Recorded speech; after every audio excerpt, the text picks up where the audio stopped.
Hi everyone, if you're new to this channel, I'm Phil, and today we're going to be talking about how to study for exams. Now, in my previous video, I talked about how to revise fast for exams. For example, if you've left it until the week before exams or only have a few days. But if you have a bit more time than this, and are really going for top marks, then this video is going to tell you how to do it. If you're new here, I graduated with first class honours from Cambridge, never dropped below a first in my end of year exams, which was pretty cool because it meant I got to walk around in the Scholars Gardens. Now, let's get stuck in. First, let's go over how people normally study.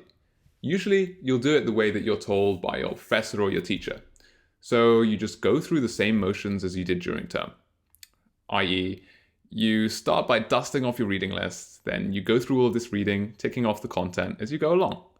While you're going through the reading, going through the textbook chapters, chapter by chapter, again, following your reading list, you make notes along the way with flashcards, summarizing, and notebooks. Then, once you have all of your notes in order, you check off that you have the notes for each topic and go through them again, memorizing them. After this, you then try out one or two past paper questions for each topic, writing out some answers, trying to give them a go. And this can work for some people, and it definitely can work. However, the problem is that it just isn't efficient, and it's extremely boring. Now, if you're like me, you want to get things done fast, because let's face it, revision is extremely boring, and to be honest, a waste of time. True that. The only reason we even do revision is just so we can pass our exams. So how do I revise nowadays? When I was first coming at it, I revised the way that teachers told me to, just like I explained just now.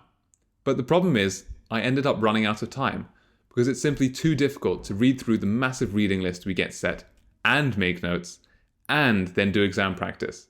So eventually, I invented this strange method, which pretty much gave me revision superpowers. What was it? I turned the normal stages of revision on their head, and flipped them around.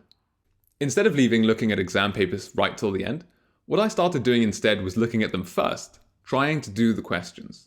Even if I had absolutely no clue about how to answer them, just giving it a go, and then going back to the textbook or reading. I didn't make any notes or flashcards. Now that last bit is going to be particularly controversial, I know, not least because almost everyone believes in making notes and flashcards, and they can really make you feel like you're revising hard. I remember at GCSEs, we were outside the exam hall. There was this guy who had all of his notes perfectly color-coded on different pieces of small squares of paper, ring-bound together, all with different colored pens, the full works. You know how it looks. And there I was standing with just a pen in my hand, no colored bits of paper, nothing. And honestly, I was pretty scared, which wasn't ideal. I thought I'd missed out on some crucial step in the revision process, especially when everybody else was talking about how they made all of these amazing flashcards. But in the end, when results day came around, I didn't drop a grade in any of my GCSEs, and guess who did? The guy with the color-coded flashcards. So that's a nice little story, but why does my method actually work? It's because what you need to understand is that when you're in an exam, you're tested on how well you can sit the exam, how well you can answer the questions that are set by the examiners within the time limits that they set. It doesn't matter how nice your notes are or how well color-coded they are. All that's just irrelevant. And if all they're testing is how well you can sit the exam, then it's pretty obvious that we just need to focus on the exam itself. It's just like if you want to climb Mount Everest, you want to train to get to the top. So you practice by climbing smaller mountains, other mountains, and then gradually work up to the bigger ones. But you definitely don't want to be spending most of your time reading books about mountains and how to climb them and then making flashcards about the books, right? If you saw someone doing that, you'd think they were absolutely off their rocker. Austria? Well then, good day, mate. Same thing with revision. Why spend most of your precious time making notes and flashcards when you're training to take an exam, right? You're not training to make flashcards. Don't do it. Focus on what's important, practicing the real thing and doing past papers. The other reason that we start by trying to answer the exam questions, even if we have absolutely no clue how to, rather than leaving it till later, is because it focuses us. We get a feel for what we need to work on, what areas we don't know. We're just like the mountain climber.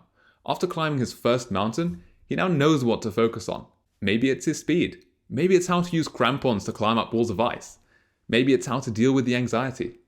Then he goes and he addresses his weaknesses, going to the climber's handbook to check out how to scale walls of ice or whatever mountain climbers do. Same for us. Once we've tried to answer a past exam question, we now know what to focus on. I mean, it helps that also we'll be pretty scared because we'll realize how far away we actually are from being able to do well in the exam. But that's okay, because now, since we know what we don't know, we can go and figure it out by going to the textbooks and correcting where we went wrong. And getting it wrong and then correcting it, it's extremely efficient, since it requires active thinking and really deeply embeds the topic that we're studying right in our brains. And crucially, by going through this process, you'll understand yourself and what you don't know. Donald Rumsfeld, at the time US Secretary of Defense, was once ridiculed for making an apparently nonsensical statement. He said, and I'll just quote from him right now, "Reports say that something hasn't happened are always interesting to me, because as we know, there are known knowns, there are things we know we know. We also know that there are known unknowns. That is to say, we know that there are some things we do not know. But there are also unknown unknowns, the ones we don't know. And if one looks throughout the history of our country and other free countries, it is the latter category that tends to be the difficult ones." Just to put this into context, he was replying to a question about the lack of evidence linking Iraq with the supply of weapons of mass destruction to terrorists. What has that got to do with what we're talking about today? Now, it all sounds pretty confusing, and that's why a lot of people thought what Donald Rumsfeld was saying was pretty stupid. But what he was saying is absolutely correct and important. You'll see when I put this a little more simply. Basically, there are some things we know. There are some things we know we don't know. But there are also some things we don't know. Still pretty confusing, probably. Bringing things home a little. An example of something we know is that we know we're going to get some sort of grade this summer, whether we actually sit exams or not. Something we don't know is what this grade will be based on. We don't know what the government's going to say they're going to be based on this year during the pandemic, or even what our grade will be for anyone watching in the future. That's something we don't know. What about something we don't know? Well, that's precisely the problem. I can't give you an example because we just don't know this, and that's why Donald Rumsfeld was saying it's so problematic, because we can't protect ourselves or do anything against unknown unknowns.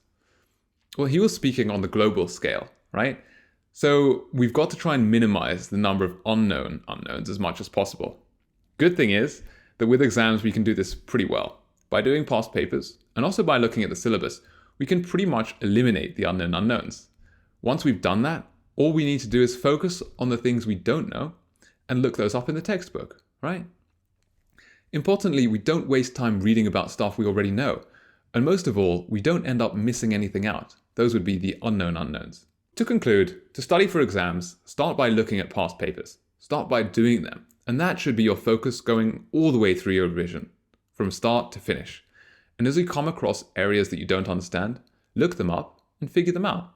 And eventually, these past papers and your answers to them will become your notes. I hope you found this video helpful. If you did, make sure you like this video and subscribe for more like it.